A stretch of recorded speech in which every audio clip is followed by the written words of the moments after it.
welcome to episode 22 of the X-Men Monday podcast. My name is Ryan. With me, as always, is Alan. And how are you doing? I'm doing good. Good. We are going to try to bring you the most energy that we have because we actually had to, due to some delays, we actually had to record a little bit later in the day on Sunday. So we're still trying to bring the same excitement that we bring every Sunday to you, and Monday, I should say.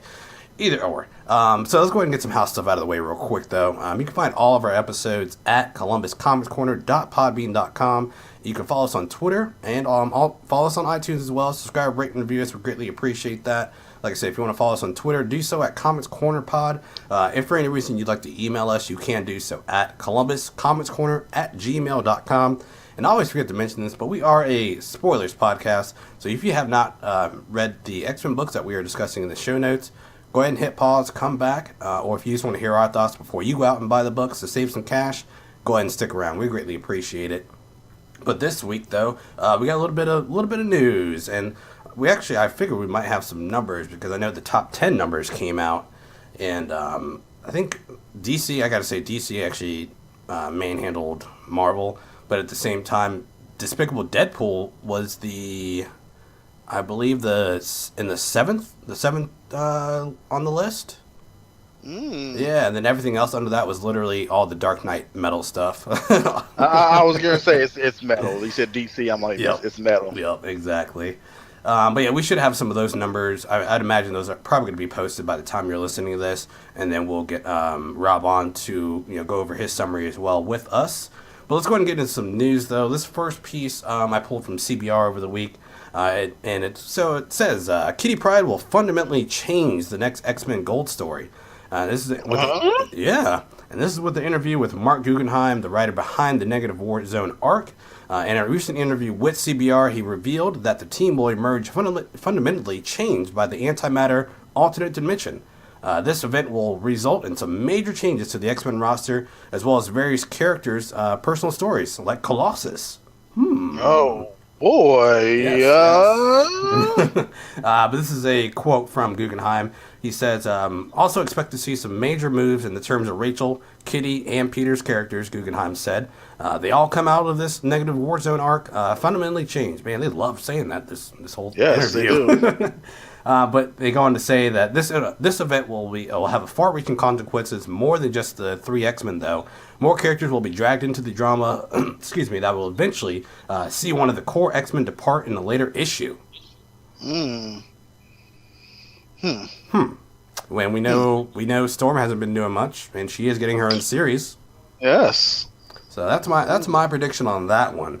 But later, he also goes on to say, like I said, some very significant changes happening in the Negative Zone arc for Rachel, Kitty, and Peter, specifically, Guggenheim said.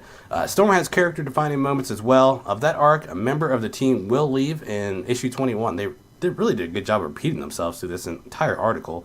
They want to make sure we get it. Right. Man, excuse me. So yeah, they go on to say also the Negative War Zone arc setup is the biggest and longest arc of X-Men Gold thus far, Guggenheim said. It's a full 5-issue story where we're going to bring back some of the members of the Brotherhood of Evil Mutants that we met in the very first arc, as well as pay off the mutant deportation storyline that's beginning on the several months ago. So yeah, that's that piece of news that I was able to pull. So yeah, I mean, big changes coming for X-Men Gold. Possibly a new writer after this is all said and done. But possibly something bigger once we get into our next piece of news. But what's your overall thoughts on this? Of course, I've been waiting for something to really happen with Kitty and definitely Storm and all the characters they've named. I've really been waiting to see what they're going to do with because they've been kind of hinting at some things with a few of them. I'm wondering how far deep this is going to affect the X universe, the X side of the Marvel universe, primarily because there's a certain character from another book that I've been waiting to get their powers back, and I would hope this might be finally what I'm going to get what I've been waiting for all these years. Yeah. I want Jubilee to get her powers back. I'll just go ahead and say it. But I think we both agree. We think it's going to be Storm that's going to leave because the timing is just perfect for they announce someone's leaving. Right. They announce Storm has a miniseries coming out. Boom. So they need to be setting that up real soon. So this could be pretty interesting. It depends on how they obviously handle it and tackle this, but it could shake things up for the better. I mean, new writer, could be pretty cool if they got a new writer. Yeah, and I'm just happy that we're finally getting a big and long arc, as they said. Everything's been so short. I really don't care about the mutant deportation storyline. If that's really a said and done one issue said and done thing, I'm fine with that. Because that just personally didn't really do anything for me, so I can get past that. But I'm excited for this to see what happens in the whole negative wars, or I don't know why I keep saying that, the negative zone war arc. So it should be cool. Should be cool. But this next piece is probably the biggest piece. So this week that dropped. And Alan stayed in the dark on this one. I was like, hey, did you hear about that? And he's like, no. I was like, okay, good. Stay away. And I want to hear your initial thoughts and reactions on Sunday. And here we are. You ready for this? Yeah, I'm waiting. Like, you may wait any longer? Well, I'm going to go use the bathroom real quick. I'm going to take a quick break. But no, I pulled this from Newsarama. Marvel announces new X-Men Red ongoing. Hmm? Yeah. Let me go ahead and give you some more details. I think I believe it actually leaked. Then they actually just finally came out and gave us some more information later on. Okay. But yeah, they go on to say the X-Men are getting a new color-coded title, aka Pokemon style, in February with X-Men Red, written by Tom Taylor. And artist Mahmoud Assar, I'm sorry if I'm mispronouncing that, and with covers from Travis Charest. Team book, X-Men, Tom Taylor. I'm waiting. I'm waiting to hear more. All right. I'll continue. X-Men Red will focus on a team led by Jean Grey after her return in Phoenix Resurrection. No further information about the plot or cast of X-Men Red has been announced. But then later on, like a few days later, once it actually leaked, Marvel gave us a little bit more detail, and they actually, because it was actually an official word from Marvel opposed to it being leaked. They said X-Men Red, the newly resurrected adult Jean will lead a new team of X-Men, which according to Marvel would hinge on new uniforms, a new headquarters, and exciting new characters. X-Men Red is going to drop on February 7th. Wow. First of all, obviously, I was surprised to hear X-Men Red. That title. Yeah. I can't help but think about Pokemon. The same here. We got gold, we got blue, we got red, Silver's coming star, up next. And sapphire, and silver. But that piqued my interest enough there. And then you mentioned the team, and I'm kind of like, okay, my interest is piqued a little bit more. And now we know that whatever group this is going to be led by the adult Jean, which we knew was coming back. But okay, we're bringing her back and giving her a team. It makes me wonder, because I've been saying for the longest I think that by the end of this that they may get rid of young Jean, and getting rid of her is going to affect the adult Jean somehow. So it would be interesting if that maybe is the case, because I would love to see the adult Jean with some of the abilities and the spunk that the teen Jean has right now. Right, exactly.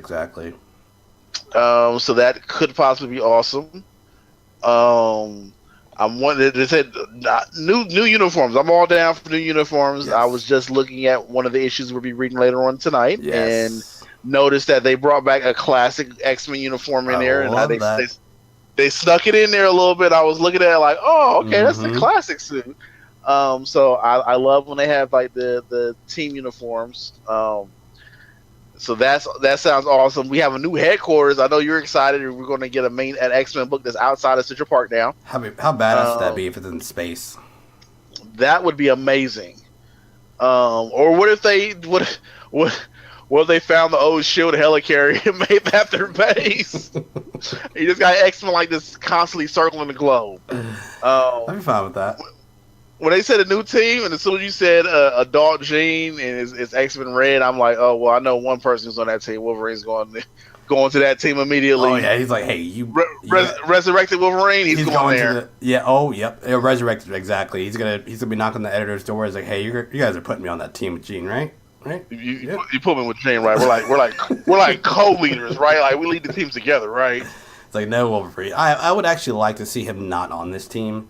I'd like to see some brand new faces. Maybe her taking on some of the characters we actually might be talking about later. Possibly with some of these books. Yeah, that raised some questions when I heard it.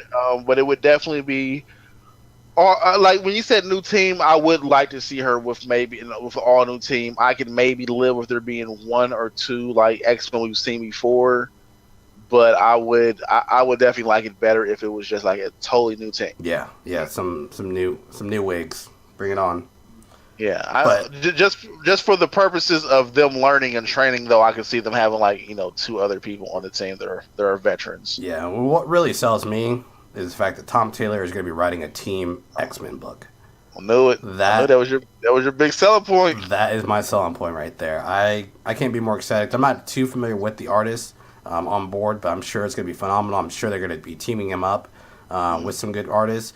And again, since Legacy, we're actually getting X-Men Resurrection 2.0 now, which we talked about before, but this really seems to be what they should have started with, what we all would have been more excited about, and they would have maybe had less hiccups, less flops as far as like Cable goes, because that was a very poor choice, I thought, to launch that title that way.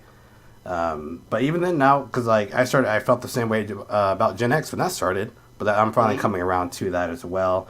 And I don't see that getting canceled as well because I know they're going into their legacy arc.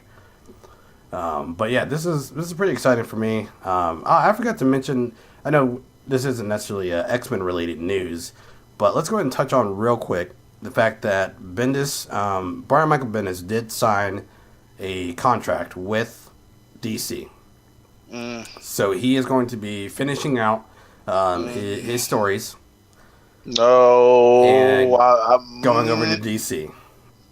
It's like when I posted on my personal Twitter, I was like, oh, now I know what it feels like when LeBron left. I'm like, what about Riri? Yeah, that's my biggest concern. That is my biggest concern. I need to know. I need to know too. I need to know. Because I mean, I guess technically it is because he has written all new X-Men as well. He's written X-Men titles and characters as well.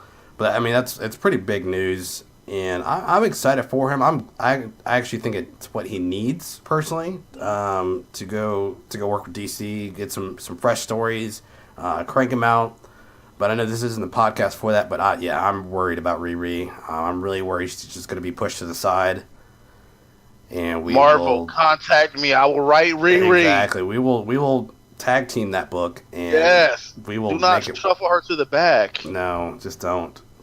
You've worked so hard. Brian Michael Bendis has worked so hard, I should say, to build her to what she is. And I'm not currently reading the Invincible Iron Man. Unfortunately, I just didn't have interest in dealing with the whole finding Tony Stark thing. Because what if now that they find her or find Tony Stark, and now, okay, Tony's back. Let's go ahead and put Riri elsewhere, and maybe she'll make a cameo every once in a while, or maybe she'll be held up in Tony Stark's office working for him. I don't know. No, let's have her go off on her own adventures now, out of Tony's shadow, and start establishing her as a character and building up her own roster of issues and beasts with other villains and maybe even new characters for her to face off against. Yeah. Only time will tell, because we probably won't find out until, I'd say, probably the middle of the next year. We'll understand what the aftermath will be.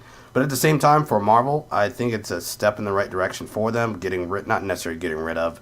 Now that they have their long-term staple writer departing, this could bring in some new faces, some new creativity, bring on some more X books as well. All the Marvel books that we love. Just bring on new writers in, because also Bendis usually works with certain artists, so this actually frees them up to maybe come over to some X books or other books as well. Like Alex Maleev, for instance. I'd love to see an Alex Maleev on he'd be perfect for Magneto book, actually. Magneto, Polaris, and Danger Trio. Man, how was that not a series there? That'd be right there. Like just those three. I know somebody who would love it. Danger. I'm with you 100% when you said this for the reason of giving him a chance to write some fresh, different characters and be essentially play around in a different sandbox. Yeah. And definitely, agree with the freeing up of artists to work on other projects. Like it's a good thing.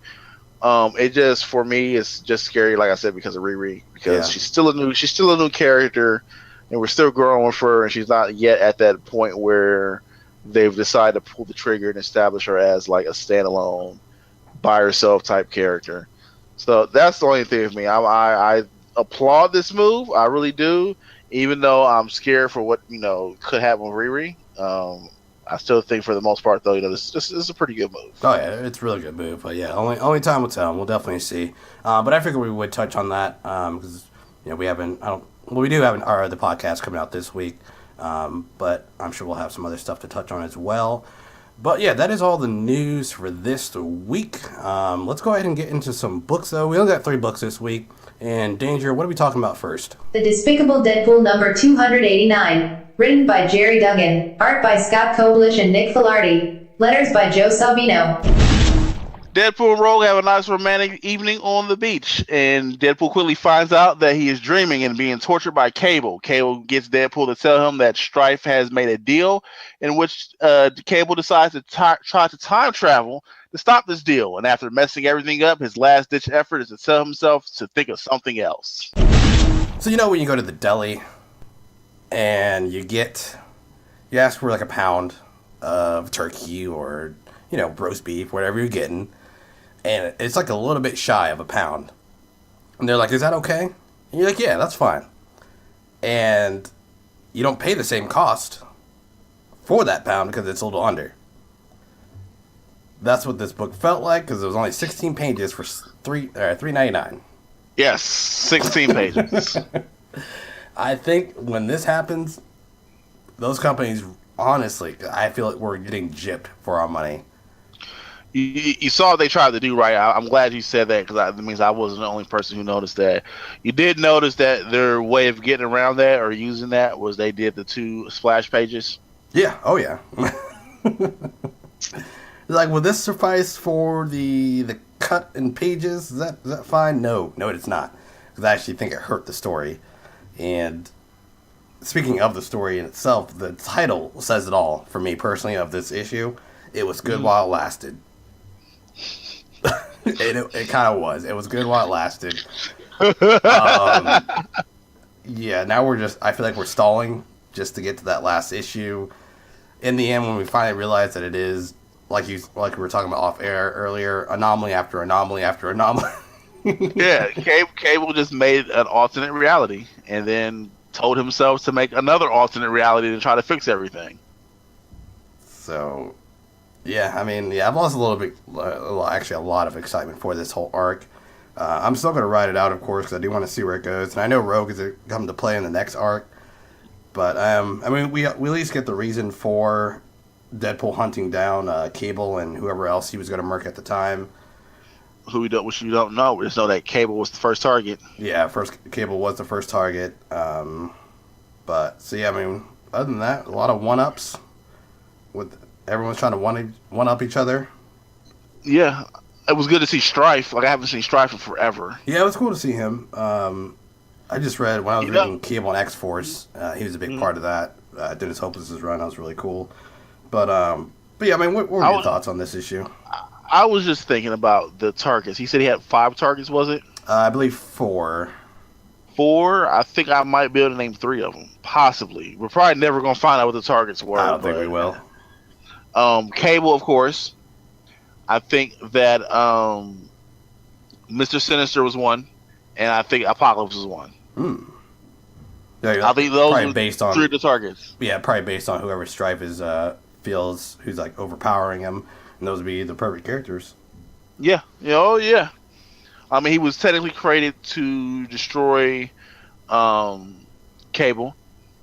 Of course, Sinister had his hand in that, and of course, we know that anybody who knows about Strife knows that he was essentially ruled over for a period of time by Apocalypse. So I'm sure he wants to get him out the way. So that would make sense for that to be three of them. All the heavy hitters, exactly. All heavy hitters too. Yep, you said Deadpool out after all heavy hitters. I don't know. Other than that, I really don't have too much to say about the issue. I mean, I'm with you. We were gypped on some pages. I think that while there was some interesting stuff in here, I don't think there was enough to justify leaving the issue the way that they left it. Yeah. I did like the idea, even though it was weird, that Strife was like, "Oh yeah, I knew you were gonna come here, and I came prepared." Yeah, that's why I'm glad you brought that up. Excuse me. That's what I mentioned, or what I meant when I was talking about the lot of one-ups. Everyone just kept one-up each other. Like, Strife was like, "Oh, I knew you were gonna do that, so I got this." Cable was like, "Whoa, I got this." Whoa, Strife was like, "Whoa, buddy, I got you." Since this is a spoilers, and some of these listeners have not read the book, Strife says that he had dinosaurs. So he opens up a portal and brings dinosaurs out. And apparently he's done this before. So Cable has his AI produce some kind of gas that's going to kill the dinosaurs in a few seconds. And that's Cable's one up. And then Strife says, "Well, I knew you would do that." So what I did was I kept some vampires locked away in a dimension for like a year without food. No, they were vampires from something that Blade did, some kind of vampire war that Blade did, where he locked these vampires in like a room or a warehouse or something, so From they the couldn't war eat. that Blade started in 2022. Yeah, so which was awesome to hear Blake pop back up. So hopefully, we'll be seeing some Blade real soon. But yeah, so he Strife lets these vampires out, and the vampires instantly start biting the dinosaurs. So now you got dinosaur vampires now, and then they bite Deadpool, and you got a vampire Deadpool. So like you said, it was a bunch of one-ups. The one scene was pretty cool too, where they had the Mexican standoff. Yeah, where everybody pulled the guns out, and they're just all kind of looking at each other like, who's gonna shoot first? I think we would have got more content prior to that, or like something more to lead up to that. I would have felt more to it, but in the end, like when I just think that there was only 16 pages, I felt that was a waste. You know what's funny? That was also one of the splash pages too. That was one of the pages that they used. You had the dinosaur one. The dinosaur one. Standoff. You had that one. You had the one where in the beginning there was two in the beginning. The volcano when they're the volcano one, yeah. And the volcano, yeah. And it's funny because those are two back-to-back pages, so there was back-to-back splash pages in the beginning. And like, because I know we haven't read the prior Deadpool before it turned Legacy. I didn't necessarily catch the Madcap stuff because we actually get understand what happened to Deadpool prior to this. He was infected with a virus by Madcap, and it spread to his family.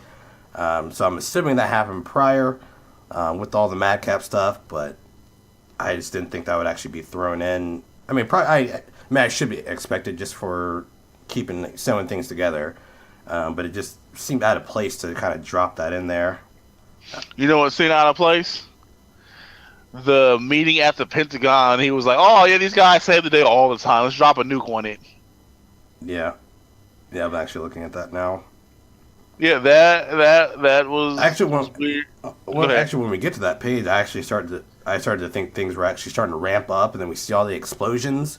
I'm like, oh, okay, like shit's going down. And then we saw those explosions. I was like, oh my goodness, they have just destroyed New York City. Yeah. So I was like, I figured it had to be some sort of trick. So, but then by the time we got to the end of it, I felt it was a cop out to do it to land the punchline that way, so to say. It was funny because first I figured he was going to time travel and somehow stop himself from initiating. I didn't think he was going to, open up the doorway and tell himself not to do it. So in a way, I kind of knew what they were going to do, but they kind of went a slightly different way in doing it. Right. Also, when I saw that version of Cable died, I was kind of like, oh, Is that their way of saying that Deadpool killed Cable? Was that our payoff to actually calling it that? Because remember originally last week I said that I thought that he's going to kill Strife, and that's going to be their way of saying Deadpool killed Cable. Well, based on next month's cover, I'm looking at it now. It says this issue, Cable dies. Cable dies. Yeah, well, I just saw that too. I literally just turned it as I said that. So we'll see. But yeah, I'm going pretty low, and we haven't really got much of Bella now that she's back. I would have expected a little bit more than her than just a few little dialogue bubbles. Yeah, here and there, a couple little bubbles. But a lot of nothing for me in this issue. Unfortunately, I was riding high off of those last two issues. Whole lot of nothing. It was good while it lasted. It was good. But yeah, unless you got anything else, you want to go ahead and give our scores? Let's give our scores. Oh, okay. No qualms with the art. I thought the art still stayed. No. Was totally fine still. Art's still cool. Yep, still cool. Cool. All right, what's going to be your score for Despicable Deadpool number 289? I'm going to give it a solid 5. And you see, I had that 5 waiting in reserve. I knew from the moment we started this conversation, this was getting a 5. Yeah. I'm glad you always mention the reserve point system, because this is definitely a good example. Good example of that. What did you get the first issue? Do you remember? I don't remember. It was higher than a 5 because I think we all liked the first issue. Yeah, it was definitely higher than a 5. We were at least probably all, because Rob was with us as well. I think we were probably at 8.59 average. Yeah, we were in that territory. We were in that range somewhere. Yeah. I'm gonna go somewhat higher than you. I'm gonna go to a 5.5.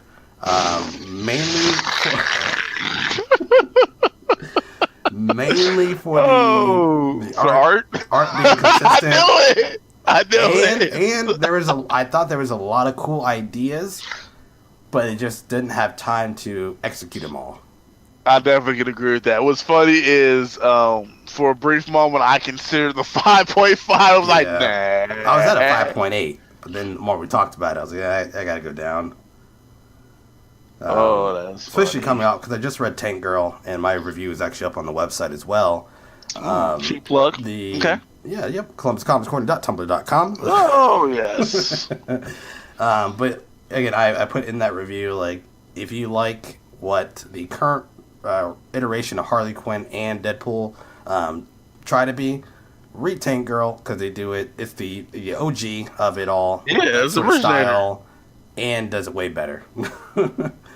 But yeah, we're getting back into some murky territory with this book right now, and not looking too promising.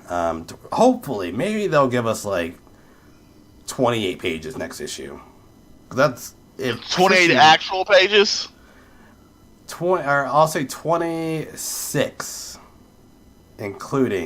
not including credit page and covers in the back. Okay, hopefully you're right. I hope so. Actually, I gotta go 5. I'm gonna go 5 just because. Thank you for coming around. Yeah, the page count, the amount of stuff we got. That's a lot to factor in. Especially you're charging us $3.99 Marvel. Fuck you. I'm sorry. I think that's total bullshit when they do that.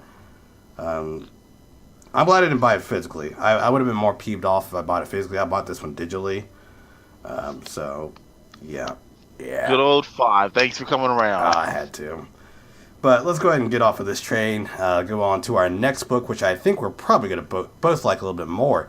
Let's go ahead and talk about it. And what are we talking about, Danger? Generation X number 8, written by Christina Strain, art by Amilcar Pinna and Felipe Sobrero, letters by Clayton Cowles. After spending the day babysitting Shogo at the local zoo, iBoy and Nature Girl decide to take a trip back to the mansion. We then get to catch up with Roxy, who has a quick little one-on-one counseling session. And then after the earthquake, some of the X-Men jump into action. Jubilee is caught up in the earthquake and ends up disappearing. And when we catch back up with her, she is impaled through the chest. So I'm glad we finally got an issue of Generation X, because we have been, since these past few issues, we have been actually really enjoying it a lot more. This issue continued that for me. This issue gave me everything I wanted. You got to focus on the certain lives of the characters, i.e. Bling, a lot of friendship building as well between all the Generation X team members. especially with iBoy and Nature Girl. Best friends chemistries all over that right now, and I love it. Overall, yeah, I thought it was a good issue. We got a little bit of Monet, seeing what she's gonna be doing. Although she necessarily wasn't in it much, I like the tad bit that we got of her, because we know that she is gonna be playing a big part, and she's playing something big. But what were some of your overall thoughts on the issue before we dive in deeper? Wow. Obviously, as somebody who remembers reading the original Gen X, I told you off air I did not finish it. I am loving where this is going right now. I'm loving that they're really putting the legacy into this. It was definitely interesting to see how the new team, this new version of Gen X, is finding its footing. We've been saying that the last few issues, it has finally found its footing. The characters themselves are getting comfortable. You can actually tell. I've noticed the characters themselves are actually getting comfortable with everyone else, and that's kudos to Christina Strain on writing, doing that sort of writing style for that. Yeah, it almost makes you think if it was done on purpose, if initially it was supposed to be awkward and off-putting, so that we can kind of, because when we first meet people, it can be, makes sense. Yeah, as a teen, it's awkward and off-putting, and then slowly you find out you like the same music, you like this. We have these we both have the same kind of humor, and then you start growing as friends, and then finally you start cohering together. It makes you wonder if it was meant to be that the whole entire time. Mm-hmm. If we weren't really supposed to feel the first few issues until we got to about this point and look back and go you know what? Yeah. It felt natural for them to grow this way and become friends. Yep, exactly. Because Nature Girl and iBoy, as soon as I saw them together, I was like, oh, so they really do have a friendship now. After one episode. A great way to open the issue, too. That was awesome. Yeah, I mean, again, a lot of good character moments as well. The thing that stood out to me most was the Paige and Bling conversation, because and this kind of goes into the X-Men Red, because Paige now, Husk at this point, she's become she's working on getting her PhD and being a help me with the word I'm looking for, psychologist. Psychologist, yes. So yeah, she's working, and that's why she's actually working with Bling. And because Bling even mentions, are you even certified? She's like, no, I'm working on my PhD. That's why I'm working with you. So cut me some slack.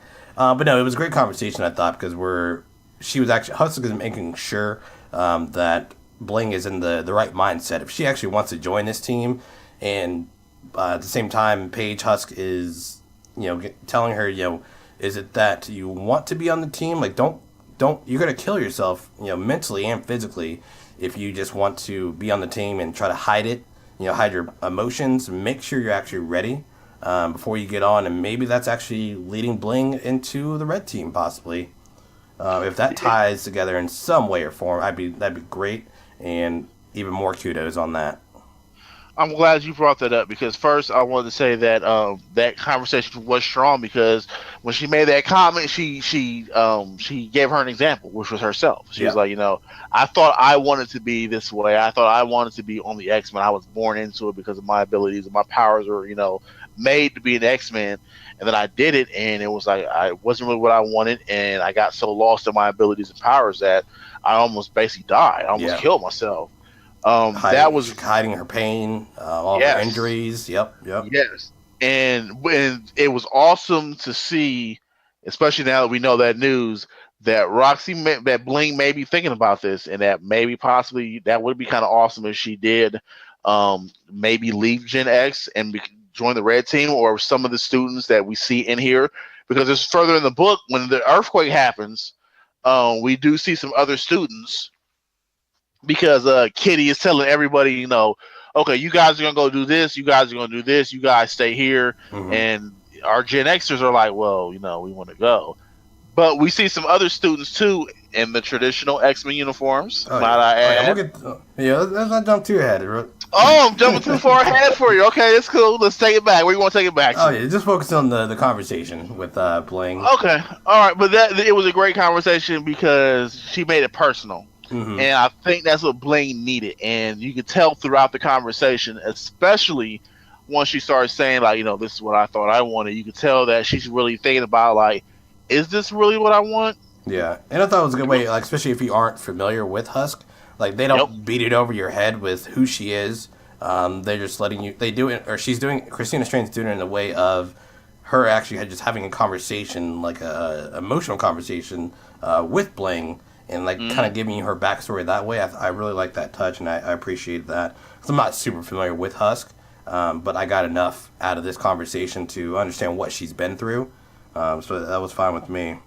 Let's just say this. I'll give you this because you do plan on going back and reading some of the original run, correct? I do.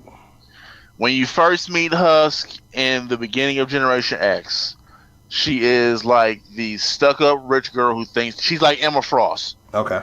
She thinks she's better than everybody, and her abilities automatically make her better than everybody. She's always been given everything in life, so she doesn't have to work for anything. That's how she starts off. Think about that description I just gave you, and think about who you read in this book now. Yeah, So how far she's come. See how far she came. Yep. No, exactly. And again, I know you're not reading Uncanny Adventures right now. Another quick plug: we got their Uncanny Adventures number 29 review on the feed as well. So if you guys are a fan of that, go check that out. Rob joined me this month, but the drama that I like in my X-Men comics and in my superhero comics, we're getting it in this book plus Uncanny Avengers as well, which I really appreciate. Like especially when you're dealing with these type of characters, these young characters as well, you have to have that sort of drama as far as what's going on within the characters, within themselves, the relationships that they're building off to the sides. It was great. This is the thing. Is the thing that made traditional old school X-Men books great is that drama, especially when you were dealing with the younger team, because you always think of the X-Men. Normally, you think of them as most of them were kids. Right. The original team were kids. The reserve team, the second team with Storm and Wolverine, everybody, they were a little bit older. But most of the time, you're dealing with youngsters, and that was the primary thing for the X-Men. I think that is good that we have like blue right now, but even then, they're still established characters. I think Gold and stuff is great. I think it's great to have these books with these older characters, but I think there needs to be at least one X book that takes place in the X universe that deals with the youngsters. Yeah. And I think that's what Generation X is trying to mold itself into. This is the book that's going to show us how the youngsters look at everything, how they want to be recognized, how they want to prove themselves, or how they might not want to, because some of these kids seem like they don't really want to be an X-Men. That's not their end goal. Yeah, iBoy especially. iBoy does not want to be an X-Men. To be honest, he doesn't even want to use most of his power. So I think that this is a perfect book for that, and it's awesome seeing it realize that. It's awesome seeing this book, even though we doubted it in the beginning. It's awesome to see that it's realized what it is and what it was trying to be and find itself. Like this is great. This is really great. No, yeah, it's embracing that weirdness and the young angst, excuse me, which I appreciate. Excuse me. But yeah, we kind of touched on Monet earlier.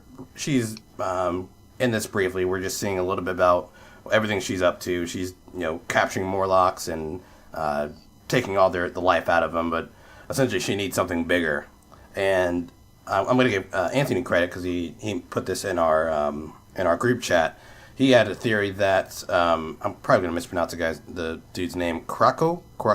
I don't even know where the Swamp Thing, but giant dude. Oh, Krakoa. Krakoa. Yeah, he has a theory that more than likely Monet actually may siphon the power from him. Maybe because she mentioned that she needs something bigger. And now maybe that's why Krakoa was actually placed in this to be that seed to probably help Monet. And then at that point, the Generation X team is going to have a tough battle, I think. So the stakes are being set just within this small scene of Monet. Yeah, it's been definitely. Definitely. What's funny, and I was waiting until this issue before I said this. Back in the original run of Gen X, Monet was actually one of my favorite characters in the book. When you go back and read it, you're not going to recognize her though. She looked a lot different back then. Okay. But if Implant can somehow use her because by herself, her abilities are already pretty dangerous and pretty deadly. So if you mix that with her brother, that's going to be um, pretty crazy. Yeah. And I just want to say this: you said he talked in the chat about Krakoa. Mm-hmm. Did he mention anything else interesting about Krakoa? That he was drawn awesomely, or I mean, I'm saying that he was at least drawn awesomely. I thought in this issue, he looked like he kind of looked like just a giant swamp thing. But that, I mean, that's again, you have those Marvel characters and DC characters that kind of ripped off each other. Krakoa was an example, but Marvel's like, oh, we'll go bigger this time. Well, what's funny is I'd have to do a little digging, but Krakoa may possibly predate Swamp Thing just a little bit. If we're gonna do this real fast, we're gonna go there because you went there. Marvel's ripoff of Swamp Thing was Man Thing. That was their ripoff. Krakoa, the Living Island. If I remember correctly, and if I'm wrong, I'm pretty sure somebody somewhere who hears this will send a message somehow to tell me I was wrong. But if I remember correctly, Krakoa was the island that actually captured the original X-Men team. I think when Professor X thought the X-Men were dead, they went to the island Krakoa and they disappeared, and that forced them to put together a new team. It wasn't the New Mutants. That was the second team. I can't. Don't quote me. I thought it was the New Mutants. Yeah, part of me feel like it was the New Mutants. Something similar happened where the second team came into play because the second team came in to rescue the original team. But I feel like it might have been the New Mutants. That might have been the birth of the New Mutants. Was Krakoa? I believe so. But I just know that he did capture the X-Men team. Yes, but in all, essentially, what it comes down to is if Monet captures the life of Krakoa, the soul. Yes. Generation X is going to have a hard time. They are, because they briefly mention what her brother is attempting to do, why he's essentially like a vampire. They don't tell you exactly because it was weird. Originally, he had to suck the bone marrow from a person. And especially if it's a mutant, it allows him to stay in this reality. If he doesn't eat, he kind of phases out of this reality, and I can't remember what reality he goes to, but he goes to like some other kind of world type thing, and he doesn't want to be there, so he has to feed to stay here.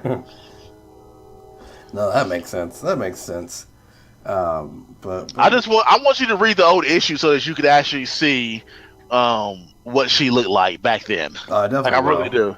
Yeah, you probably already seen her, didn't realize it was her. Probably.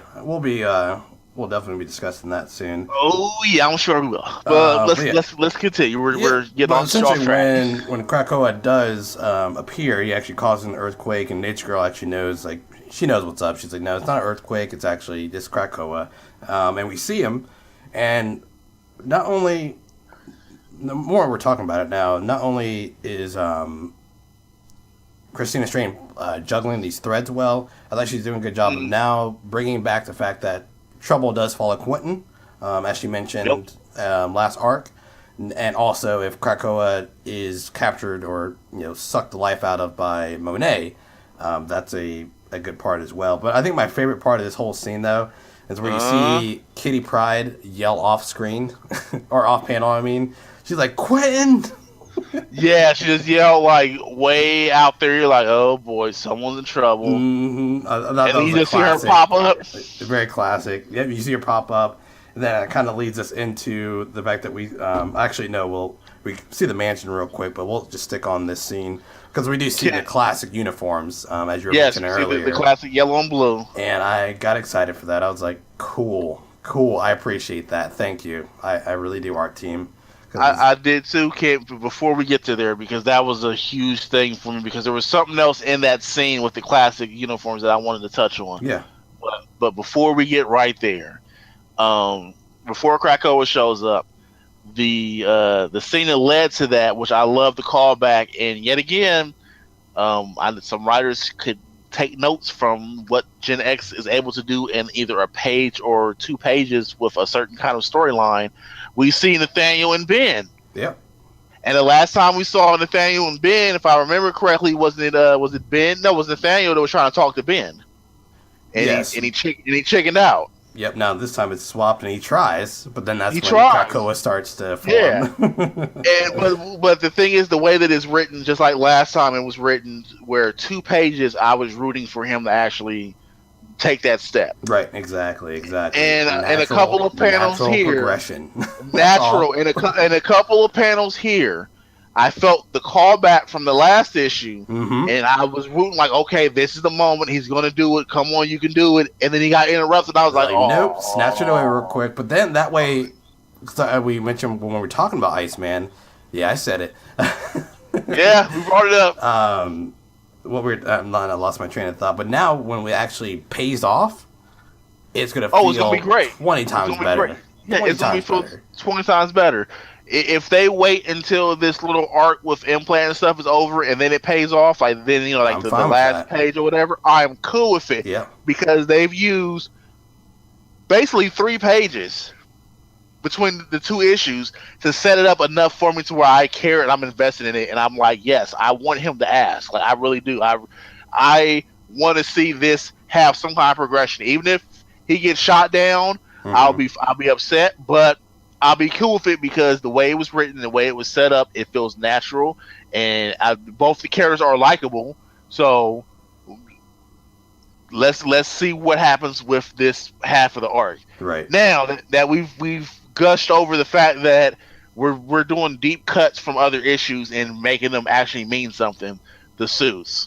The classic suits. The first thing that popped in my head was Banshee. I don't know why. Yes, because you think of Banshee when you see that suit. Because Banshee is the only person who had that suit for years. For a while, Most of the other X-Men had those suits for like maybe a year in comics. And look at that collar on Kitty. Yes, the collar. Which also made me think that she might have stole that from Banshee. That might actually be like Banshee. She probably pulled him out of the closet. Like, here you guys go. Here, let me clean them balls off. And plus with it, even in this too, because since we are touching on it, Kitty is talking to other students opposed to the Generation X team. They're, and like you were saying earlier, giving them all tasks.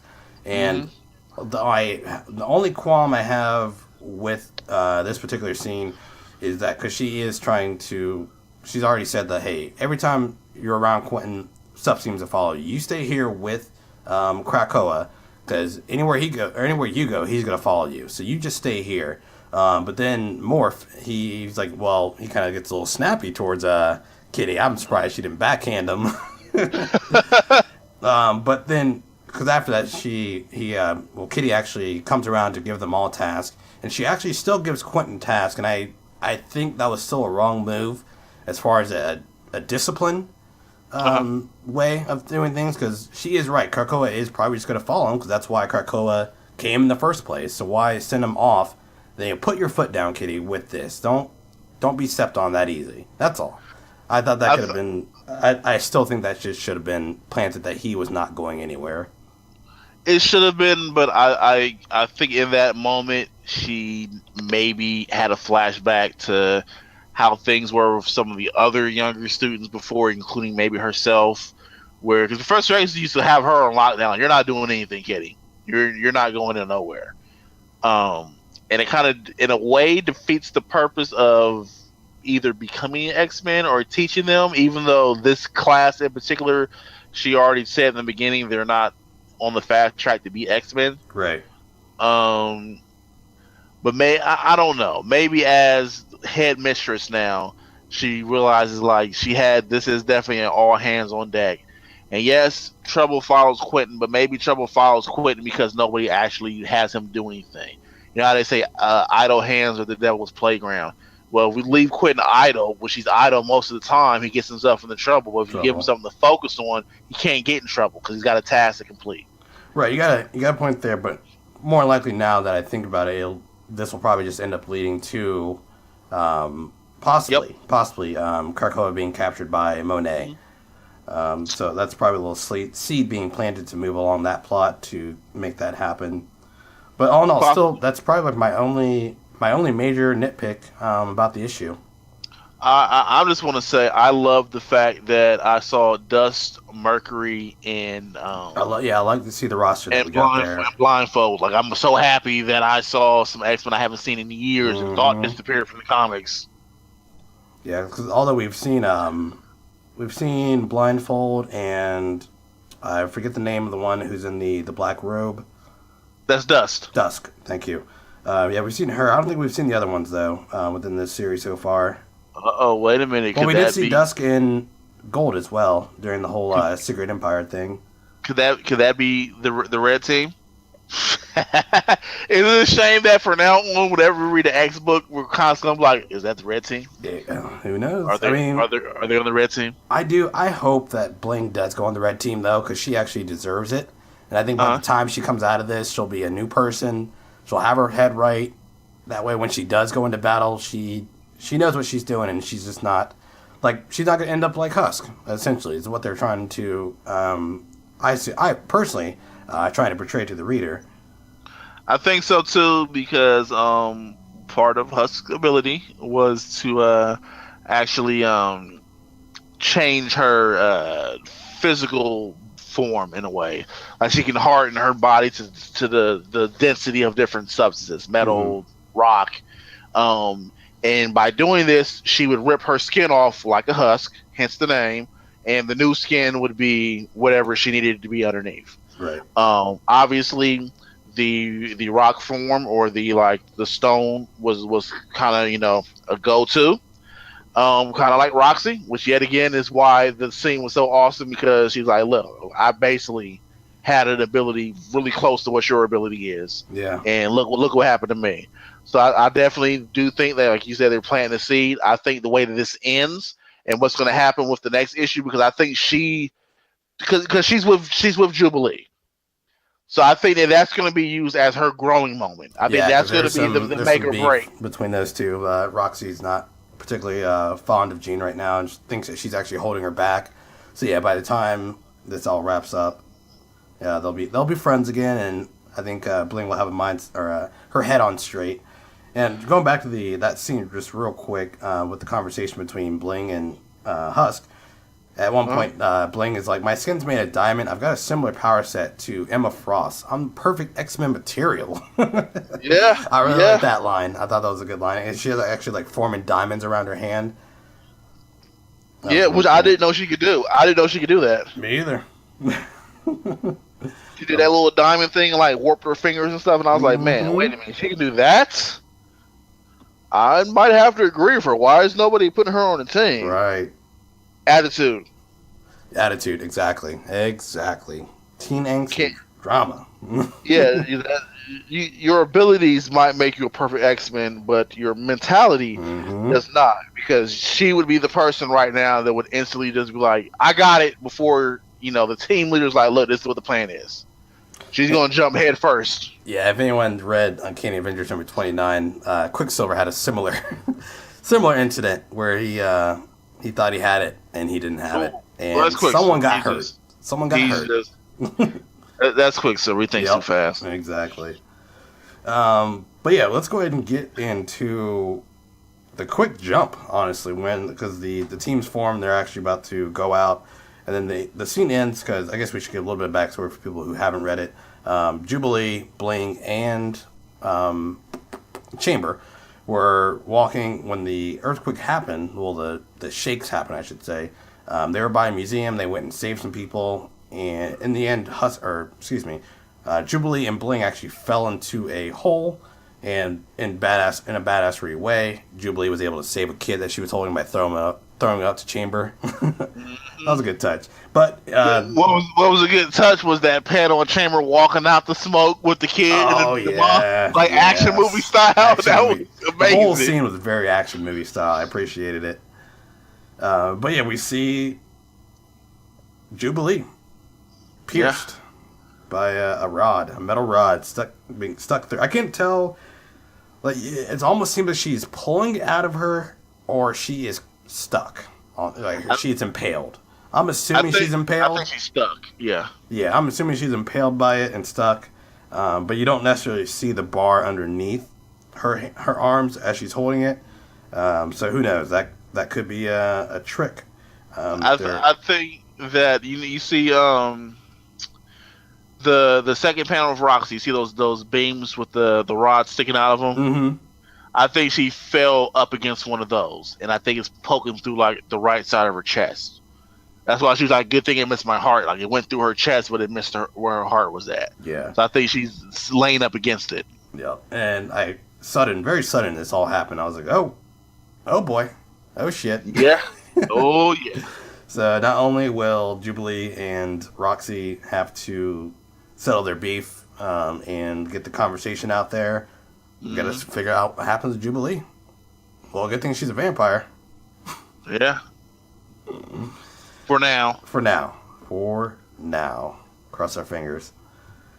But what an issue, though, man. I think this is probably the most excitement we've had talking about this book in the longest we've talked about this book ever. Yes, it is. This is the longest discussion we've had about Gen X. I had a lot of fun with it. I really did. Very minor quip. Even the art stepped it up, I thought, for me. Minus a few facial expressions, I was all about it. I was really all about it. When we got to the classic suits, the scenes after that gave me like the Mike Allred feel. Mm-hmm. So I really like that touch, and again, I think there's an improvement to the art and the colors that's happening. Everyone looked great for the most part. Even I'm not even a fan of the Monet's facial design, but it works for like how gritty and this is in a positive way using this word, but ugly. The sort of style, the grimy art style. I dug it all, honestly. How about you? Yeah, the art is definitely better. I made the comment that the art is back because this is basically the art we were getting from the beginning of the series. Yep. But at the same time, I told you off air, like I can tell though that there has actually been some care to detail put into here to try to make things different. There's definitely some attempt to make the faces not all look the same. All the same, exactly. I'm glad you said that. Of course, I still have my gripe with Jubilee. I'm sure you. Yeah, I just don't think that the art style fits for Jubilee. I think Roxy looked good. I did like the way that they portray Roxy, especially that scene where she was having her session. Always looked great, but just some of the other characters for me. Well, it's been a while since we've seen Roxy though, so it's been a while since we've seen her. And when we did see her last time, we didn't get this much Roxy, and we didn't get any like real close up scenes of her. Like we got to see her from a lot of different angles in this book, and we got to see her kind of angsty. We got to see her kind of thoughtful. We got to see her kind of mad. So we got to see a lot of Roxy. But yeah, definitely art is better. Love the issue. Can't wait to get to the next one. I really can't wait to get to the next one. Same here. I really like this one a lot. And definitely after seeing Monet, I really want to I want to go back and read some old Gen X now so bad. It does seem like Shogo aged a little bit. Did you? Yes. You notice that? I was thinking when I first opened up the issue and I saw the kid punking, I was like, "Whose kid is that? Yeah, that can't be." And then I saw the second page like Shogo. I was like, "Wait a minute, when did Shogo get that big?" So yeah, that's a minor nitpick, but I thought that should have been possibly by editorial and say, hey, maybe go back and see what the last issue did as well to kind of follow that, because I thought it was a totally different kid. I say, Meiji girl have a baby we don't know about. I say, yeah, maybe Shogo's a mutant. I say that we make Shogo a mutant, and we get an issue where we have like a 3-way kitty play date of Shogo, Jessica Drew's son, and Luke Cage's daughter. Bring it. I'm sure that's been done too in an issue somewhere. We just haven't read it yet. I need to find that issue, and I need them to be like bestest friends. So like Yeah. maybe one day down the line we get like this trio together of like just these three super children that are like amazing in This is gonna be grade silly school. to say, but I wouldn't mind a Generation X one shot that does that, like an annual What or the- something. 'Cause it would Oh, like they it come would over to fit visit the mansion? Yeah, they come over to the mansion, or they go somewhere. It would fit the book, I think, personally. It could, because it was weird for me at first to see Nature Girl and iBoy babysitting. I was like, but then again, it kind of fits the book and it's kind of cool. Yeah, it is. Yeah, because they're dealing. We kind of glossed over that opening scene, but yeah, they're at the zoo essentially. Yeah, they're at the zoo in the bear section, like In the bear inside there section, with the bears. literally. And Nature Boy is like, yeah, I'm not sure this is a good idea, and Shogo's having a blast. And the bears aren't like minding it at all. Granted, they could have easily snapped up that baby. Which Nature Girl says, she's like, yeah, if they wanted to eat them, trust me, they would have ate them already. They would have made it a while ago, exactly. And even the bears get pissed off when the workers like, "Hey, get out of here! You can't be here." And they roar at them. Which really makes me start to question Nature Girl's abilities. Like, does she actually control nature, or does she just hear it? Like, it makes me wonder sometimes. Yeah, or if like she's just cool with everyone, nature-wise, and they're like, they She don't is mess cool with everyone. Yeah.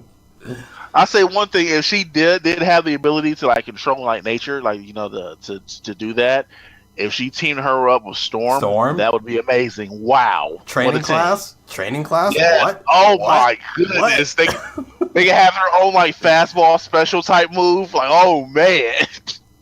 I hope someone's listening. I hope someone's listening with a notepad right now, like jotting stuff down. Like, yeah, Storm and Nature Girl. It'd be fucking awesome. Oh man! All right, let's go ahead and give our score on this. 'Cause the more we talk about it, the more I think my score is going to keep going up. All right, what you got? What do I got this month for Generation X? For the first time in history, 9.3, baby. Woo! 9.3. I was at an 8.5 after talking about it. I'm at a 9.3. I had a lot of fun with this book. This is what we've been asking for, and this book is steadily getting better and better. Better and better, better and better every month so far. I'm gonna be completely honest with you. I wanted to give it a 9 something. I wasn't quite sure. I didn't necessarily want a 9.5 because I still have my issues with Jubilee. But your 9.3 sounds very tempting and good, so I'm going to sit right with you at a 9.3. There we go. Very nice, very nice. And I'm sure people who are listening to this are gushing over the fact that we just gave this book for the first time over an 8. This is the highest. The longest we've talked about Gen X, the highest we've rated it, and the most we've praised it. Yes. Oh my goodness! And I know Anthony's jumping for joy right now as he's listening to this. Oh, he enjoyed it, huh? Yeah, Gen X. All right, cool. Let's move on to our last book of the evening, and what is that, Danger? X-Men Gold number 15, Magneto and Polaris still owe me a fucking thank you. Written by Mark Guggenheim, art by Diego Bernard, J.P. Mayer, and Rain Barreto, letters by Corey Petit. Magneto, Polaris, and Danger show the readers they could have stopped this in one issue. The X-Men continued to battle their way to Mojo's control room. There, Mojo greets them with his own army, to be concluded. First I'm gonna say that was a very accurate Banff. Secondly, I'm gonna say Danger is awesome. If we didn't know that, around here on X-Men Mondays, we have learned that Danger is awesome. Danger is awesome. And if we say she's not awesome, she might cut off her power. Yeah. We might not be hosting this show anymore. I want to also agree with you, Danger. I think that Polaris and Magneto do owe you a thank you. It's amazing that in a couple of panels we see that had they came in the beginning of this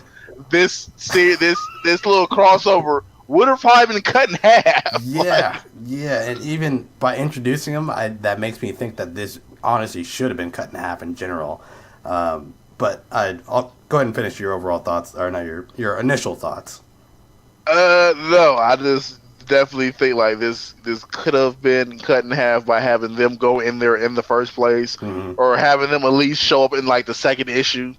You could have easily had the X-Men get captured in the first issue, did a time jump of like maybe an hour in the second issue, and had them show up. Right. And then by the third issue, we're already there facing off against Mojo. Yeah, that's your series right there. I kind of see why they may have wanted to hold off, because obviously then you only have 3 issues as opposed to, was it 6 or 8 issues? How many issues this has been? Yeah, 6. Or this is the 5th one in the crossover. Yeah. And doing it the way that they've been doing it, the way that the series has been going, also gives an opportunity. Because I was thinking about this a couple of days ago before I read this issue, and I was thinking about what's been happening. I was talking to my wife about the last few issues of this crossover, and I was like, yeah, so there's been a lot of stuff coming out between the two teams that no one's really known about, and now everybody knows about. So it's gonna be pretty awkward when all this dust settles in this, and everyone has a chance to like sit down and talk about like, oh, so you guys are working with Magneto, and Danger's over there, and Polaris is there, and right. And I'm glad you brought that up, because I actually finished my review today as we're recording this, and I put that in my review. Like, I'm wondering, because with there only being 1 issue left, after this is all wrapped up, are we actually going to get that conclusion that we're looking for with that explanation on, that confrontation, essentially, of them finding out? And I just hope it's not like a done in one panel or off panel situation. It's still huge to me, and I think that it needs to be addressed in at least half an issue. I think I don't mean to cut you off, but I think that when we get to the end of this, I think what you're saying is right. I think that after the next issue, when everything's said and done, the first issue that comes out of this crossover needs to be the dust settles. Like, it needs to be everything getting. It needs to be them sitting down, talking about, discussing the ramifications of everything that they have found out. They need to talk about Rachel and Kurt. They need to talk about what's going on with the young team, Polaris, Magneto. Not just the fact that they're working with him, the fact that Magneto's not actually dead. Yeah, like there's so much they need to discuss and talk about, and I would be cool with them having an issue where that's all the issue is them sitting down actually discussing what this means now going forward. Yeah, because I haven't looked at solicits for Blue necessarily after this, but we know that the Negative Zone war starts after this in Gold. So I'm not sure if they're actually going to have time to necessarily touch on that. So I still think that's a big thing. I hope it's not lost, unfortunately. But as far as this crossover goes, I'm ready for it to end. Not necessarily in a bad way. I've lost excitement for it. Unfortunately, I thought there were still great character moments in here. This issue felt a little stretched out for me. No qualms with the writing necessarily, but I mean, we can get into some of the character stuff as well. Let's focus on the trio. Let's go ahead and touch on our favorite trio. Man, this is now my favorite trio, and they were amazing. I think it was funny because the last issue they kind of showed up and we was like, oh yeah, they showed up about time they showed up, but now we see that they use their heads because they're like, because after they got rid of the fake Apocalypse, yeah, and we see a kinder side to Magneto too during that first scene of them, which I really appreciated. Although I didn't necessarily care for the Apocalypse stuff, I think the point of it maybe was to show the kinder side of Magneto and him wanting to repair, I should say, Danger, because she got swiped, I should say, by Apocalypse. So I appreciated that. But what were you going to say? No, as pretty much almost exactly what I was going to say. Like, it was great to see his softer side because she got hurt, and he stepped in while she was doing internal repairs. He actually helped with the external repairs. Yes, and that was kind of the moment also when Danger was like, "This simulation is kind of like my Danger Room program," which means, and she pretty much cracked the whole thing. It was like, if we hit over here. Yeah, we'll be able to get out. And not to take away from the badass scene that Magneto had when he bolted all those shards of metal at Apocalypse. That was still pretty cool. Yeah, he was like, "You fight me in a room full of metal?" Yeah, like, what are you thinking, guy? But what else as far as the trio goes? Within these 4 scenes, like I said, though, they're able to see through Mojo's bullshit.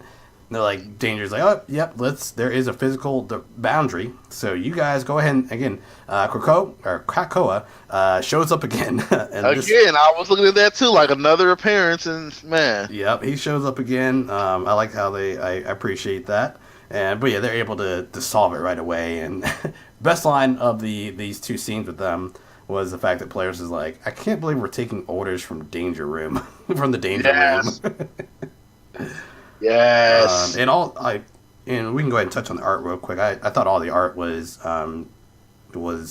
kept up with the last few issues, I should say, as well.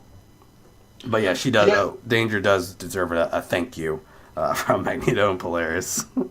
Oh yeah, yeah. A huge thank you. They need to give her like a couple days off. Like she needs some extra vacation time. Mhm. Like they need to hook Danger up. I need them to do that. They do. And I know we say this a lot when we see like a group of characters that we love that we don't usually see often together. They need a mini series. Yeah, Yeah. they listen. I'm not even gonna kind of say yes. I'm gonna all the way and emphatically say like yes. There needs to be a mini series with this trio. Mhm. That would be amazing. Hmm. But yeah, it all worked for me as far as the trio scene goes, because even Magneto, when Magneto and Polaris use their powers together to use the Force to throw Krakoa into the physical boundary, Man. I even understand the explanation. Like there are probably plenty of shards of metal within Krakoa. So that works and makes sense for me, and I thought that was a badass way to execute it. I have to agree. I have got to agree, and it just once again just showed how awesome this team is together. Like How they could have resolved this in one yeah, issue. exactly. Like I'm reading this, and I'm kind of like, how was this not an actual like just straight team? Like, Yeah, because wow. Magneto even says, he's like, I'm tired of all this senseless fighting. Like, yeah, I agree with you. I wholeheartedly agree with you. Thank you. I've been thinking at the same time. That's why I kind of lost interest in it, because we kept getting the same thing so far. Like, they kept fighting simulations after simulation. But I'll get into my nitpicks later with the whole simulation bit, the more I thought about it. But yeah, great scene with the trio, and I want to see more of them. Again, that's why I hope that conversation that they have in the end means something, and we go from there, and it actually has ripples within the X family, because it's still too huge, I think, to pass over. But, I agree. Like the more I sat and thought about exactly what's going to happen from here, the more I was like, listen, we really need that sit down. I really need all of this to mean something and have ramifications for both teams. right. And I think probably I can't wait actually to see. I'm glad Cullen Bunn's writing the final issue of this.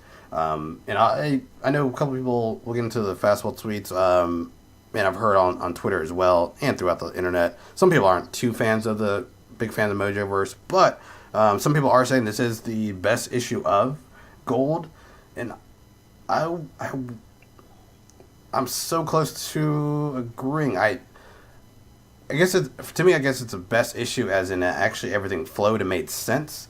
But as far as getting a lot of meat to it, I thought it was lacking some of that outside of the trio, honestly.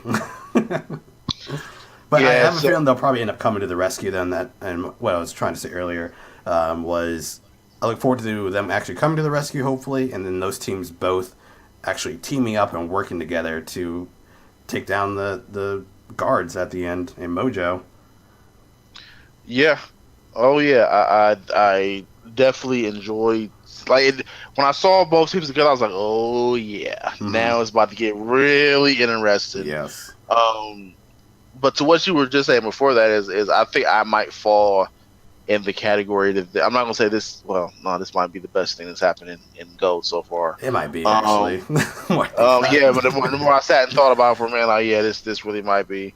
But for those who don't like it, it's what I said going into it. You remember when this first started? I was kind of like, it's Mojo. You either hate him or love him. You either hate him or love him. You either get exactly what he is and what he's doing, or you don't. And if you do get it, you either like it or you don't like it. So, I mean, I just think it dragged on a little bit too long. That's all. Yeah, but definitely within was this long issue, as though, I I think we got some of the best team dynamic scenes that we've seen within this Gold team so far, and Gold and not necessarily Blue, the comic series itself, but just a good team dynamic written by Mark Guggenheim. Maybe I'm not sure, I'm sure with some help from Colin Bunn, I'm sure they've been obviously working together to make sure it all works. But overall, I thought Guggenheim just got us to the end, and now Colin Bunn's gonna hopefully really take us home. But you got anything else on the trio, or you want to kind of focus on the X-Men now? Listen, I would love to sit here and just talk about the trio, but we gotta talk about the X-Men. I mean, sorry, Danger. You did a good job, but we got to talk about the other guys now. That we do. I'll go ahead and start off. We're not still getting too much of the outside world, besides a small explanation of them, doing the evacuation, and even then, we're seeing Danny Moonstar in the Valkyrie armor. Why aren't we doing something with that? Why are we not doing something with that? We even see our favorites, your favorite, one of your favorites, or two of your favorites, one of my favorites. Yeah. We see Riri and Miles Morales flying around together. Why are we not doing something with that? Why are we not doing something with that? Why are we not? If you're going to stretch out the crossover to this many issues, it almost seems like they just don't want to necessarily focus on the outside world. When I think that's a huge problem, because we have all these spires that are landed. What you can't just give me a throwaway line in the end that they disappeared once you defeated Mojo. You know what I mean? Yeah, which is probably unfortunately what we may get. But you can't do that. Like there's so much potential with what's going on in the real world. Even if we had a couple of panels in this issue to kind of really highlight that. Like, let's see these teams either trying to break into there and talking about how they can't break into it and they're not sure how to do it. Let's have them, saving some people. Let's have the. We said this last issue, but why aren't all hands on deck? Exactly. Let's get all hands on deck. Yep, but we'll see. Again, when I see Danny Moonstar, Valkyrie, I'm like, well, come on now. You got something good there. You got something good. But a highlight was the psychic fastball tweet, though. Or not fastball tweet. Psychic fastball. Psychic fastball, yes. That was cool. Saw that. I was like, I felt bad for Colossus a little bit. He even looked kind of like he was sad. Yeah, I mean, Colossus really got the old. I'm glad we can actually touch on that because that's actually my next note as well. I thought Colossus got the shaft in this issue. Did Tom King write this Colossus dialogue? Because sorry to throw the shade, but his dialogue was very repetitive, and the whole "not yet" that flew over my head. I don't know about you. Maybe I was missing something, but that just flew over my head. I was like, okay. So, yep, he's worried. One, he's worried about Kitty as always. Again, piece of dialogue that Guggenheim loves to revisit. And now you're repeating his dialogue with the whole yet and not yet bit. It didn't work for me. Yeah, they did kind of like, it was like they were not sure how to write Colossus for this issue. They was like, okay, he's there. How do we do it? Let's just give him a couple lines, make those lines repeat. Yeah, that sounds like a plan. That's perfect. I felt bad. It really didn't do anything with the story. I mean, as far as Colossus goes, like, if you're going to give him dialogue, I figured he would be doing a little bit more than just that. But because you have Colossus, come on now, he's your arms. he's the muscle of the group. Yeah, exactly. And on top of that, he finally got back scene wise with Kitty, and I would have thought they would have done maybe a little bit more with that. I can go without that for now. I'm just to give Colossus something to do. Right? True. If they're not going to do anything with that, as far as like dialogue with helping the team or actually communicate with the team, give me something with him instead of him saying the same thing. Right. Even if it has to be him, are you all right, Kitty? Yeah, I'm fine. Sure, let me check. Even if it's something like that, give me him doing something instead of just standing there. And then you have, even though it was awesome, you have that psychic fastball. And I know that's Colossus' thing is to throw the fastball, and he's just sitting there looking so sad and pitiful, like, well, I can do that. Yeah. Give me something. Yeah, and maybe it's leading somewhere. We'll see. But I do have one issue with the psychic fastball. Once we do or it's right. Actually, excuse me, it's right before the psychic fastball when Old Man Logan comes out behind Spiral, and I'm assuming he stabs her because she like kind of off, not necessarily off panel, but you see her in a silhouette on the next panel with a little bit of blood. So we're only left to assume that happened. There's a little bit of a pacing issue there that I picked up on. Yeah, I honestly just took it as she got the claws. Yeah, I figured too, but I would have liked to seen it actually. It was just a weird transition for me, and I think Guggenheim does suffer from pacing sometimes with his comic book writing. But the second fastball, I'll give him kudos on that because that was still cool. That was cool. Oh yeah, You got me. And plus, Kitty goes on her own reconnaissance mission and leaves Jean to take control of the team and work them through things until she returns, which I appreciated seeing because maybe we're getting closer to that sort of. I'm assuming it's possibly a throwaway line to make everything better between the two teams. We'll see. But maybe that trust. That trust, yeah, something. I don't know. I can only hold my breath to see what really happens with that. But as far as the Gold Team goes, or the X-Men, I should say, side of the issue, I thought Jean was the standout, and I saw some parallels between Magneto and Jean. I don't want to jump too far ahead. But yeah, she was pretty much sick with the bullshit as well, and she was like, "Yeah, we can't keep doing this." So yeah, he's possibly taking her under a wing. Again, there's something there hopefully, and I hope something comes of that. Maybe old Magneto's rubbing off on her a little bit. I think so. We'll definitely see. But what else was there? What else? Oh, so I do have one. Well, yeah, I'll go ahead and get into it. So once Kitty returns, and she's like, "Hey, I found his control room," and then Mojo picks up on it. He sees what's happening. Why didn't he create another simulation to kind of stall them, opposed to just letting them come to him? You know what I mean? Because he keeps creating them and cranking them out. I don't think he can do it on Mojo World. Yeah, remember they're on Mojo World now. He can't do it there. Okay, I can let that slide. But I can't let slide. What I can't let slide is Longshot. Prior to going to the command center in the control room, he was like, "I've always wanted to see the command center." But when we actually get into the command center, it's no big whoop. It's Longshot who points out where the control room is. But although Kitty was the one who actually found it, unless I'm missing something there as well, that didn't really work for me. I thought that was a slight misstep. It could be, unless he was saying, "I've always wanted to see it," ironically, because he is doing ratings. So, but even then, if you hadn't said it like that, I wouldn't have even tried to make that connection. I think it was a misstep. I do think that 2 pages ago, he knew that somebody said something about the control room. Longshot's had beef with Mojo for a while, so he probably knows it had to be Longshot. No need to go back in my notes and check. And it became Longshot. But definitely a misstep right there as far as writing, because it doesn't appear to be meant to be that way. Right. But I do appreciate him saying the whole click-through line instead of hits.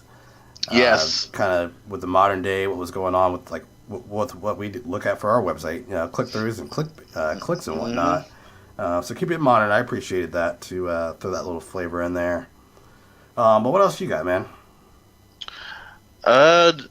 Nothing really, because the trio, the way the two teams work together, the fact that they are at the control room now, the fact that we really didn't see too much of the other people outside the dome.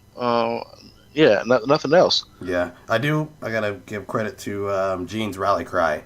I thought that was great. That's where I go with kind of the parallels between Magneto and Jean, because they're both at this point tired of Mojo's antics. So they're like, yeah, we can't keep doing this, and that's when she blasts the hole through the door, and we see Mojo's bodyguards.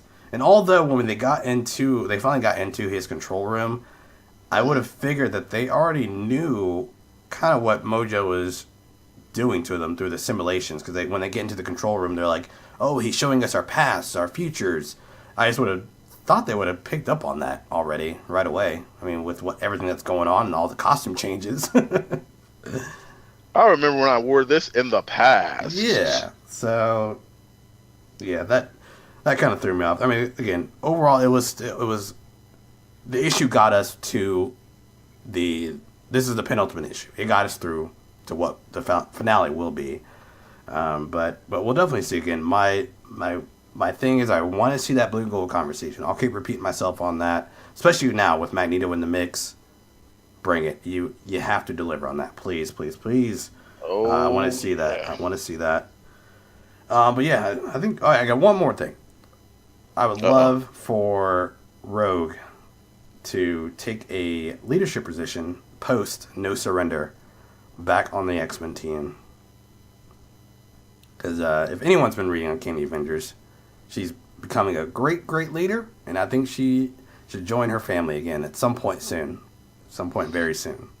Definitely agree with you that she should go home. I'm hesitant about making her a leader only because we have a lot. You haven't read Uncanny, and Hold on. Hear me out. The only reason why I'm iffy about that is just the fact that we've got a lot of X-Men who have left the team and become very strong leaders. We can't have them all come back and be leaders. No, that's a good point. And I'm fine with her if she makes her own little rogue squadron. The Rogue Squad. That would be dope. We'll see what happens after No Surrender. Are you gonna be reading that at all? I'm gonna try to. I'm gonna make it attempts. Yeah, it's weekly book, 16 issues. It's gonna be a lot to keep up on. Yeah. A lot. Well, I have a lot of reading to do because apparently I keep getting sad out of episodes. So you gotta read that Uncanny. That's why. I gotta read that Uncanny so I can pop up out of nowhere and surprise everyone. Like, what? He's on this show now too? Yes. Have Danger hack you in. Yeah. Danger. That's me and Danger have a relationship, so we are super cool. That's what's so. If I talk to her, she might do it. There you go. But yeah, we'll see what happens with this, though, in the end. I'm actually looking at the guards of that Mojo has. I'm looking at, it almost looks like Archangel, like a version of him in Moon Knight a little bit. Some of the Brood. Yeah, that would have been pretty cool. That would have been cool if he would have had like what we saw in the one issue where he had like the super crazy versions where it was like Apoca Strife and the heavy hitters. The fentanyl. Shit, we saw the Brood Man. Like, where's the Sentinel Phoenix? That's what I said. Yeah. The fentanyl. Where's the fentanyl at? We had the fentanyl. We had Apoca Strife, and we had the Brood Man. Give me that showdown because that was awesome. But we'll see. What's going to be your score for this for X-Men Gold number 15 this month? This week, I should say. I am going to send X-Men Gold to. Well, I said send. I'm going to give X-Men Gold I'll give it a solid 8. Okay. I think a lot more could have been done in the issue. I don't think necessarily for me it wasn't like a super letdown. Yeah, I don't think it was Guggenheim's job. Probably it was part of what this issue was. I was like, yeah, you just get us to, like I said, get us to the end, and Bud will take it from there, kid. Get us to the control room, and everything else is fine. Yeah, that's all you gotta do. But it did that. The trio. I mean, oh my goodness, that by itself, like give me like a 6-issue arc with that. Right. So yeah, I'm going to sit this at an 8. This is going to get it as 8. That's what's up. I'm going a little bit lower than you this week for Gold, or the crossover, I should say. And I'm going to give it a 7. Okay. It like I said, the comic did its job. I thought there were some missteps. The trio was a highlight. The art was fine. But I'll just say that I thought this issue it did its job. That's about it. But yeah, it'll be concluded next week when we talk about X-Men Blue at number 15. Dum, We'll dum. see how it all goes. But yeah, that is the books for this week. But yeah, for now, we are going to take a quick break. We're going to come back with some fastball tweets and then close out the show.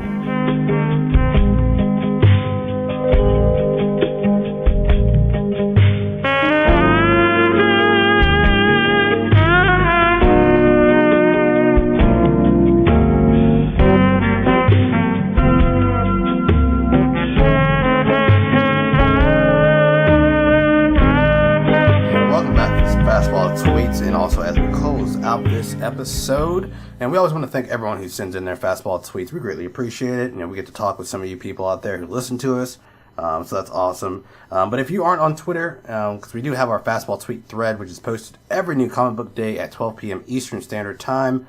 I'll post, it'll be the pinned post at the top of our Twitter page, which is at Comics Corner Pod, and then you can just leave your thoughts. We'll always read them on air if you'd like to get in contact with us. But if you're not on Twitter and you want to email us, you can do so at columbuscomicscorner@gmail.com. But let's go ahead and get into our first one, Alan. And it's from Daily X-Men Facts at Daily X-Men Facts.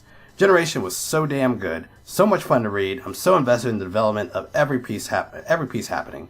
And there are so many fun scenarios at play. The take on Husk is awesome. I love how she appeared and was interesting to see what she's been up to. A lot of bad imagery in Gold, and this event just feels right. Or badass imagery. Let me correct myself on that one. A lot of badass imagery in Gold, and this event just feels right. Something very wild that I love about it. We would have loved to see more of Spiral and Gladiator, but this was still very fun to see. And what is your hot take on that, Alan? My hot take is there was definitely a lot of really good imagery and potential in Gold. I've been saying that because it truly does feel like a legacy event because I am seeing so much nostalgia in it. And like you said, I was excited to see Spiral again. And obviously when you see these old characters, you really want to see them do more with them. You want to see a little bit more of them just because you haven't seen them in forever. And that's also how I felt about Gen X. Because we're getting some characters that are legacy characters to that series. Yeah, Gen X is definitely our pick of the week this week. Oh yeah, if we're picking books though this week, if we're doing picks of the week, it's Gen X all the way. Yeah. We said it when we reviewed it. This is probably my favorite and the best issue of Gen X. Yeah, I didn't even think about that. It's definitely my favorite issue as well. Obviously because of our score. Oh yeah, it's definitely awesome to see where the book has come from where it was. Like the fastball said, I'm invested in the development of every character. Exactly. Everybody's development I am invested in. I want to see how Quentin develops because he looked so sad and depressed when he got told he had to stay behind because trouble follows him everywhere. Ben and them, Ben and was it Franklin? Nathaniel. Nathaniel, why I say Frank? I'm sorry. Ben and Nathaniel. I want to see how that develops. I want to see if he finally gets the guts to ask him out, and I want to see what the reaction is going to be. Give me more Nature Girl and iBoy. Yes. Roxy. Like I'm interested in everybody. Roxy's my favorite, I think, character right now because there's a lot going on. She has probably the most what's the word I'm looking for? Yeah, the most baggage and not action, but a lot of intriguing stuff going on with her within her little plot, and you really want to see how this all pays off for her and how she grows as a character. Because there's gonna be a lot of character growth for her, I think. Oh yeah, especially for her little time she's spending with Jubilee right now. There's gonna be a lot of growth there. Poor Jubilee. Boy, oh boy, that was rough. That was a damn. That caught me off guard at point. Yeah. But no, yeah. As far as Gold for me goes, again, I'm feeling a little light on the on this issue and this issue and the crossover. But I can't wait to see what Bunn does next because as far as the crossover goes, Bunn has done has done my favorite issues of the crossover so far. But we'll see as well. But as always, thank you for that, Anthony. And our next one is To Me My X-Men at To Me My X-Men. Best issue of Gold yet. Though I think a lot of the credit still goes to Bunn here. Jean gives the rallying cry, and Magneto, Polaris, Danger steal the show. I hope Mark Guggenheim learns some lessons from Colin Bunn, and Gold begins an upward trend in quality. And I so agree with this. I hope he does. That he got some hints, that he picked up on some things to take with him in moving forward. Because hopefully this negative zone war, hopefully is epic and is written epically. Like, bring the A game for that, because that, again, especially it being they're hyping it up to be the longest, most important arc. Just hit it home, man. That's all I ask. I just want Guggenheim to do an arc on his own. Do an arc on his own that just knocks it out of the park with no other assistance. You know what I mean? Yeah. I'm going to agree with you to an extent there. Obviously, I am enjoying the crossover. But I will say this, and this is not me sucking up to any particular person or being, but Danger was awesome. All right, Danger was awesome in this issue. That trio. Oh, man, that trio. If anything would have gave Gen X a run for its money this week, it would have been if Gold would have had a few more pages of that trio. Or this issue focused on them. Or this focus on them. Yes, just the whole. It would have been a 10. It would have been a fucking 10, honestly. Oh, man, yeah, have to agree. Excuse my language, but that's what happens when I get excited about the trio and X-Men comics. Yeah, but the potential of the group, of what could happen from here with them popping up later and future things, future events, or who knows? Anything. Just anything. More, just keep that three together. And I want to give Guggenheim credit for giving us a cool scene between those three. Yeah. I really appreciate that. That was a really cool scene. That was an amazing thing. I loved it. And like Danger was awesome for that scene. Oh boy. Yeah, upward quality hopefully from here. I hope so. But yeah, thank you for that as always, Rob. Yes. And our next one is from our musical maestro, one of our musical maestros on the show, Retcon X at Retcon X. He says, for me, I think 15 was the best issue of Gold yet. I'm looking forward to the end of Mojo Worldwide and the next arcs for Blue and Gold. So yeah, with this one, and real quick, Retcon, sorry we couldn't get your last fastball tweet in. You recorded, you got in just like right once the episode was already posted and whatnot. So I'm glad you were able to get one in this week. We always appreciate that, buddy. But cool, what are your thoughts on this? It's hard for me with this because this whole event has been bouncing back and forth between obviously Gold and Blue. And in a way, it's kind of hard for me to really want to distinguish one from the other since it's one flowing story. Mm-hmm. I think that this is the best issue of Gold. I think I'm just thinking about it again. I'm thinking about the trio. This is the best issue. Forget what I just said about distinguishing between the two because of the crossover. The trio made this the best issue of Gold. Like that three. If we're judging it on the trio, yes, this would be the best issue, but I can't do that. Can't do that. Can't say it's the best issue. Man. I don't know. It was so awesome because I mean the other issues had things in them. They had good little nuggets in them. Mm-hmm. I mean previous issues. If we go outside of this, the Mojo verse, the previous issues we had like what could have been an awesome arc with Omega Red. Yeah. The more I think about it, yeah. Think about we had space alien Hitler. We had This is okay. Yeah, this is the best X-Men Gold. It was an X-Men. It was written as an X-Men comic, opposed to what Guggenheim has been providing us prior to this. It's just his iterations of nonsense. It felt like an X-Men comic. That is a perfect way to put it. Yeah, but I'm not going back on my score though. I stand by my fine. score. I don't expect you to. I can't speak for the listeners. Somebody might be screaming like, go back on your score, but unfortunately we can't hear you. And by the time you send something to us, it's already been recorded and posted. But no, at the same time, I do look forward to the next arcs for Blue and Gold because I believe, if I'm wrong, the next Blue arc is 2099. I think you told me that. Why would you do that to me? Don't bring that back up right now. Oh my goodness. Why are they going to send him to 2099? Are they? See, look. Danger, cool down, Alan. He's about to explode. Yeah. I'm about to. about to explode. I'm just wondering, like, are they going to bring back?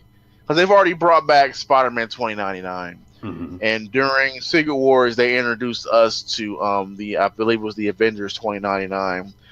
They've done something recently with Deadpool 2099, and I'm just so curious if you're going to do something with the X-Men, are they going to meet the 2099 X-Men? I would love to see any version of the X-Men meet 2099 version of the X-Men. Yeah, because they're pretty cool. Anybody who knows about that world, the X-Men are pretty cool there. Nice. Yeah, I look forward. I'm not too familiar with them, so I hope we do see it, at least like a page of it or something. But it's good to see and hear that Blue and Gold are both going on pretty wide scale arcs after this. Yeah. So hopefully we actually are getting into some real meat, and plus the Blue Venom crossover. Is coming up as well. I can't remember the exact time frame for that, but that's good. I'm looking forward to that one. And yeah, I forgot about that. Yeah, that should be real good. But yeah, cool. Thank you for that, Retcon X. And our next one is from Dan Piotrowski at Mr. Petrosky. Couldn't help but help noticing Angel disappears from 4 pages at time. Several wide shots of the gold-blue team up, and they just leave him out. And I was actually going to bring this up in my notes, but I wanted to wait. When he sent this in, I was like, I like what you're thinking. That's why I wanted to pull up the page right before I was talking to you about that. Yeah, because we see when they blast down the door of the Mojo Sanctum, whatever you want to call it, his Golden Palace. You only see the mutants who have the ability to actually like fire some kind of beam, storm, something. So you don't see Young Beast, you don't see Angel. So they kind of do disappear, or the Logans at all. So I'm assuming, it's really weird that they're just like off panel all of a sudden. Instead of, I'd rather see him standing around, in the background still. They step back to give them some room to do their energy thing. Yeah. We'll go with that. But that's also in the same page where Mojo Longshot points out his control room. So there was some missteps with that whole page, honestly. And I'm really glad you pointed that out, Dan. That's really awesome. I am glad that it was pointed out too, because I did not notice that. I think that by that time in the book, like I said, they were so caught up with what was going on, all the action. They kind of remember what happened in the previous couple pages, and was kind of like, well, let's not even worry about looking back at that. Let's just go with something. Let's just go for it. Let's get to the end. And that's why I said this issue really, in the end, just got us to the end of this whole crossover. Not in the end, but the penultimate end, I should say. Oh, boy, yeah. Oh, boy. Yeah, buddy. But cool, always. Thank you for everyone who's sent those in this week. We greatly appreciate that. But yeah, that's the end of the podcast. And next week we have 2 books and probably some estimated sales. We have our favorite, Weapon X, number 11. That continues the whole Weapon H bit from 2015. Ryan's pick of the week. That's your pick of next week. Man, I feel like we've been talking about that whole Weapon H crisis for like 10 years now. Because you love it so much. I do. I can't get enough of it. But then we do get the conclusion to the Mojo crossover with X-Men Blue number 15. So we'll see how Colin Bunn wraps that all up. And I can't wait for this to... It was fun while it lasted. It seems to be the trend this week in these books. It was fun while it lasted for me. But I am ready to get on to some 2099 action and some space shit with the gold team. Stop bringing up that number. Bring it. I'm bringing it. But cool. That is the episode. I'm glad now it's off to a long night of editing. But I'm glad we were able to... This was really fun. I thought it was even... Because we were all off today when we got on air. We had to start a little bit later. We were like, gotta wake up. Hopefully we can... hopefully the books bring energy. And I felt they did throughout the episode. So I had a lot of fun. And always I want to thank you, Alan, for joining me. And doing this every Sunday for the rest of our lives. Yes. Until the X-Men themselves are in wheelchairs. Yes, exactly. Or until Xavier returns and wipes all of our minds. Oh, yeah. Yeah, we find out that this reality has actually been created by Xavier and Shadow King fighting on the astral plane. And he wants to rectify things. He wipes all of our minds, and we forget that we ever recorded them, all these podcast episodes. And I think next week for the X-Men Blue conclusion, since we only have 2 books, I feel like we should probably spice things up, and we'll probably get Rob and Anthony to join us for the conclusion. Oh, to crossover within the X family. But good stuff. All right. Well, thanks for listening, everyone, and we will talk to you next week. Like I said earlier, our Uncanny Avengers review is up on the feed as well for the Uncanny Sessions. Me and Alan will have our new comic book day episode out probably Wednesday. This is we got a lot going on this week. We might hopefully have our Spider-Women crossover up sometime soon as well. But again, we got a lot of stuff. We're coming to the end of the year.